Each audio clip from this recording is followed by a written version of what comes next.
কল্পনা করুন এমন একটি বিমান যার ওজন প্রায় 600 টন, যেটি 800-এর বেশি যাত্রী বহন করতে পারে। উড়ন্ত অবস্থায় যার ডানা কয়েক মিনিট পর্যন্ত বেঁকে যায় এবং মাত্র 90 সেকেন্ডের ভেতরে প্রতিটি যাত্রীকে নিরাপদে বের করে আনা সম্ভব। একটি বিমান যেখানে আপনি 40,000 ফুট উচ্চতায় শাওয়ার নিতে পারেন, একটি আসল বারে বসে ড্রিঙ্ক পান করতে পারেন এবং পৃথিবীর অর্ধেকটা পথ কোনো বিরতি ছাড়াই উড়ে যেতে পারেন। কিন্তু সবচেয়ে অবাক করার বিষয় হলো এই প্রকৌশলী বিস্ময় প্রায় সেই কোম্পানিকে ধ্বংস করে দিয়েছিল যারা এটি তৈরি করেছিল। এটি ছিল এয়ারবাস A380।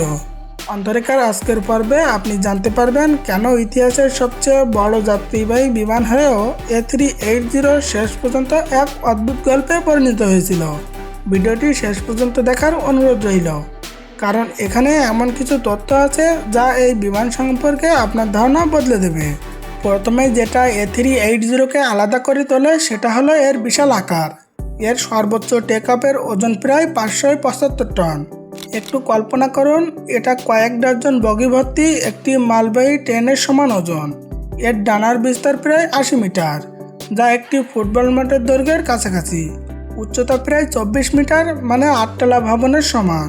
কিন্তু আসল বিশেষত্ব শুধু আকারেই নয়, এর নকশায়। A380 পৃথিবীর একমাত্র যাত্রীবাহী বিমান যার সামনের দিক থেকে পেছন পর্যন্ত পুরো বিমান জুড়ে 2 তলা রয়েছে। এটা যেন আকাশে উড়ন্ত একটি বহুতলা ভবন। আর এই বিশাল কাঠামোকে আকাশে তুলতে সাহায্য করে এর অ্যারোডাইনামিক ডিজাইন, 4টি শক্তিশালী ইঞ্জিন এবং বিশাল কম্পোজিট ডানা। এই নকশার কারণে এর যাত্রী ধারণ ক্ষমতা অবিশ্বাস্য। একক শ্রেণীর কনফিগারেশন A380 সর্বোচ্চ 853 জন যাত্রী বহন করতে পারে। এটা এখনও পর্যন্ত যাত্রীবাহী বিমানের ইতিহাসের রেকর্ড।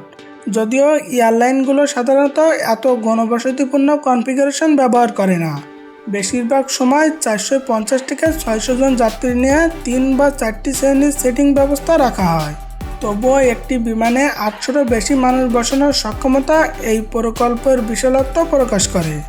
একটি মাত্র ফ্লাইটে এমন পরিমাণ মানুষ পরিবহন করা যায় যত মানুষ একটি ছোট গ্রামে বাস করে। আর এটা শুধু বাড়তি সিট যোগ করার ব্যাপার ছিল না, এজন্য নতুন করে হিসাব করতে হয়েছিল প্রায় সব কিছু। ফ্লোরের ওজন বহন ক্ষমতা, জরুরি নির্গমন পথ, life support system, cabin pressure, air condition, বিদ্যুৎ সরবরাহ, লাগেজ কম্পার্টমেন্ট সব কিছু নতুনভাবে ডিজাইন করা হয়েছে। A380 মূলত বিশ্বের বড় বড় আন্তর্জাতিক বিমানবন্দরের মধ্যে বিপুল সংখ্যক যাত্রী পরিবহনের জন্য তৈরি করা হয়েছিল এবং যাত্রীর ধারণ ক্ষমতার দিক থেকেও আজ এটি অপ্রতিদ্বন্দ্বী। এখন আসল মজার বিষয়টা হলো, এত বড় আর ভারী বিমান হলেও সাধারণ মানুষ ভাববে এটি খুব বেশি দূর উঠতে পারবে না, কিন্তু বাস্তবতা ঠিক উল্টো। A380 প্রায় 9000 নটিক্যাল মাইল অর্থাৎ প্রায় 15,000 কিলোমিটার পর্যন্ত একটানা উঠতে পারে কোনো বাস জানুয়ারি নেওয়ার প্রয়োজন ছাড়াই। এটা কোনো বিরতি ছাড়াই 17 ঘন্টার বেশি সময় আকাশে উঠতে পারে, যেমন সিঙ্গাপুর থেকে লস অ্যাঞ্জেলেস অথবা দুবাই থেকে নিউ ইয়র্ক সিটি। এর গড় গতি প্রায় ঘন্টায় 900 কিলোমিটার এবং এটি 12 থেকে 13 কিলোমিটার উচ্চতায় উড়ে। উঁচুতে বাতাস পাতলা হওয়ায় বিমানের উপর চাপ কম পড়ে, ফলে এটি আরও সহজে ও কম জ্বালানিতে উঠতে পারে। এর রহস্য শুধু বিশাল জ্বালানি ট্যাঙ্কি নয়, এর আসল রহস্য এর অ্যারোডাইনামিক ডিজাইন। A380 এর বিশাল ডানা খুব দক্ষভাবে বিমানকে আকাশে ধরে রাখার শক্তি তৈরি করে আর প্রতি যাত্রীর জন্য জ্বালানি খরচ কমিয়ে আনে। আর একটা অবাক করার তথ্য হলো, রুট যত দীর্ঘ হয় বিমানটি তত বেশি লাভজনক হয়ে ওঠে, কারণ বিমান যখন মাটি থেকে উড়ে যায় সেই সময় সবচেয়ে বেশি জ্বালানি লাগে। একবার নির্দিষ্ট উচ্চতায় পৌঁছে স্থিরভাবে উঠতে শুরু করলে A380 মানুষের ধারণার চেয়ে অনেক কম জ্বালানি ব্যবহার করে। আর এ কারণে এটি তৈরি হয়েছিল একটি বিশাল আন্তঃমহাদেশীয় বিমান হিসাবে, যেটি মহাসাগর পাড়ি দিতে পারে মাঝপথে না থেমে। A380 প্রায় 3,20,000 লিটার বিমান জ্বালানি বহন করতে পারে। পূর্ণ ট্যাঙ্ক জ্বালানির ওজন প্রায় 250 টন, যা বিমানের মোট টেকঅফের ওজনের প্রায় অর্ধেক। জ্বালানি রাখা হয় বিমানের ডানার ভেতরে এবং বিমানের মূল কেন্দ্রীয় ট্যাঙ্কে। আর মজার বিষয় হলো, এই জ্বালানি বণ্টন স্থির থাকে না। ফ্লাইট চলাকালীন বিশেষ কম্পিউটার সিস্টেমে এক ট্যাঙ্ক থেকে আরেক ট্যাঙ্কে জ্বালানি সরিয়ে বিমানের ভারসাম্য ঠিক রাখে। তবে A380 এর সবচেয়ে চোখে পড়ার মতো বিষয় সম্ভবত এর ডানাগুলো। ফ্লাইট চলাকালে যখন বিমানের উপরে বেশি চাপ পড়ে তখন ডানার আগা প্রায় 4 মিটার পর্যন্ত উপরে উঠে বাঁকতে পারে। আর এটা ইচ্ছাকৃতভাবে এমনভাবে ডিজাইন করা হয়েছে, যদি ডানাগুলো একেবারে শক্ত ও অনমনীয় হতো তাহলে বাতাসের ঝাঁকুনির চাপ সরাসরি ডানার গোড়ায় গিয়ে পড়ত, ফলে ধীরে ধীরে ধাতু দুর্বল হয়ে ফাটল ধরতে পারত। তাই প্রকৌশলীরা ডানাকে নমনীয় করেই তৈরি করেছেন। কিন্তু এত অসাধারণ হবার পরেও A380 এর একটি বড় সমস্যা ছিল। পৃথিবী আসলে এই বিমানের জন্য প্রস্তুত ছিল না। A380 এত বড় যে সব বিমানবন্দরে এটি পরিচালনা করতে পারে না। এটি পরিচালনার জন্য দরকার হয় শক্তিশালী রানওয়ে, বড় পার্কিং স্ট্যান্ড এবং 2 তলা জেট ব্রিজ। A380 সার্ভিসে আসার পর বিশ্বের বড় বড় বিমানবন্দরকে বিশাল অবকাঠামোগত পরিবর্তন করতে হয়েছিল।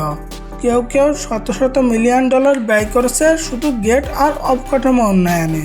পৃথিবীর মোট বিমানবন্দরের মধ্যে মাত্র 130 থেকে 50টি বিমানবন্দর কোনো সীমাবদ্ধতা ছাড়াই A380 গ্রহণ করতে পারে। এটাই ছিল এর জনপ্রিয়তা সীমিত হওয়ার অন্যতম বড় কারণ। আর বিমানটি তৈরি করা ছিল অত্যন্ত জটিল। A380 তৈরি হয়ে ডেলিভারি পর্যন্ত যেতে প্রায় 3 বছর সময় লাগে। এর বিভিন্ন অংশ তৈরি করা হয় ইউরোপের বিভিন্ন দেশে। ডানা ইউনাইটেড কিংডম, বিমানের প্রধান অংশ জার্মানি ও ফ্রান্সে, আর লেজের অংশ স্পেনে। এরপর বিশাল অংশগুলো সমুদ্রপথ ও বিশেষভাবে নির্মিত সড়ক দিয়ে এয়ারবাস এর প্রধান কারখানায় আনা হয় চূড়ান্ত সংযোগের জন্য। শুধু সব সংযোগ একসাথে জোড়া লাগাতেই কয়েক মাস সময় লাগে। হাজার হাজার বিশেষজ্ঞ একটিমাত্র বিমানে কাজ করে। পুরো A380 এ রয়েছে 4 মিলিয়নের বেশি আলাদা যন্ত্রাংশ, যেগুলো সরবরাহ করে প্রায় 1500 কোম্পানি। এটি ইতিহাসের সবচেয়ে জটিল বেসামরিক প্রকৌশল প্রকল্পগুলোর একটি। এত বড় আর জটিল হবার পরও A380-কে অন্য সব যাত্রীবাহী বিমানের মতোই কঠোর নিরাপত্তার মান পূরণ করতে হয়েছে। বিমান চলাচল নীতিমালা অনুযায়ী পূর্ণ যাত্রী বোঝাই একটি বিমানকে 90 সেকেন্ডের মধ্যে খালি করতে হবে। বাস্তবে কোনো বিপদ হলে সব দরজা নাও কাজ করতে পারে, তাই দেখা হয় কম দরজা দিয়েও সবাই কত দ্রুত বের হতে পারে। 2006 সালে এয়ারবাস 853 জন স্বেচ্ছাসেবী ও ক্রুক নিয়ে একটি বাস্তব পরীক্ষা চালায়। সীমিত আলো এবং কিছু দরজা বন্ধ থাকা অবস্থায় পুরো বিমান খালি করা হয় মাত্র 78 সেকেন্ডে, অর্থাৎ নির্ধারিত সময়ের চেয়ে 12 সেকেন্ড কমে। এই এক পরীক্ষায় প্রমাণ করেছিল যে পৃথিবীর সবচেয়ে বড় যাত্রীবাহী বিমানও আকাশের অন্য সব বিমানের মতোই একই নিরাপত্তার মান পূরণ করতে পারে। আরেকটি অবাক করা তথ্য হলো 4টি বিশাল ইঞ্জিন থাকা সত্ত্বেও A380 ছিল সবচেয়ে নীরব বড় বিমানগুলোর একটি। এয়ারবাস শব্দ কমানোর জন্য অ্যারোডাইনামিক ডিজাইন এবং ইঞ্জিন প্রযুক্তিতে ব্যাপক বিনিয়োগ করেছিল। পুরনো প্রজন্মের বিমানের তুলনায় এর টেক অফ ও ল্যান্ডিং অনেক কম শব্দ তৈরি করে। অনেক বিমানবন্দর জানিয়েছিল A380 চালু হওয়ার পর শব্দ দূষণ সংক্রান্ত অভিযোগ কমে গেছে। আর এর ভেতরের যাত্রীরা প্রায় এটিকে অত্যন্ত শান্ত ও আরামদায়ক বলে বর্ণনা করেন।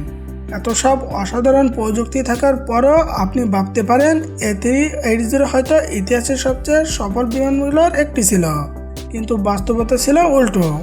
এটি প্রায় এয়ারবাস কোম্পানির জন্য একটি আর্থিক বিপর্যয়ে পরিণত হয়েছিল। প্রকল্পটির প্রাথমিক বাজেট ধরা হয়েছিল প্রায় 11 বিলিয়ন ইউরো, কিন্তু 2000 থেকে 2009 সালের মাঝামাঝি সেটি 18 বিলিয়নেরও বেশি হয়ে যায়। প্রোডাকশন বিলম্ব, তার সংযোগে সমস্যা এবং বিভিন্ন দেশের কারখানার সমন্বয়ে জটিলতার বছরের পর বছর ডেলিভারি পিছিয়ে দেয়। অবশেষে 2021 সালে এর উৎপাদন আনুষ্ঠানিকভাবে বন্ধ হয়ে যায়। আর হয়তো এটাই এই বিমানের সবচেয়ে বড় শিক্ষা। A380 ছিল প্রকৌশলের এক অসাধারণ মাস্টারপিস। এটি সীমা ভেঙে তৈরি হওয়া এক রাজকীয় যন্ত্র। A380 ব্যর্থ হয়নি কারণ এটি খারাপ ছিল না, বরং এটি ছিল অত্যন্ত অসাধারণ, অতিরিক্ত বড়, অতিরিক্ত বিশেষায়িত। এই ভিডিওটি যদি আপনার ভালো লাগে তাহলে লাইক দিন, চ্যানেলটি সাবস্ক্রাইব করুন আর বেল আইকনটি অন করে রাখুন। আর কমেন্টে জানিয়ে দিন আপনি পরের ভিডিও কি দেখতে চান।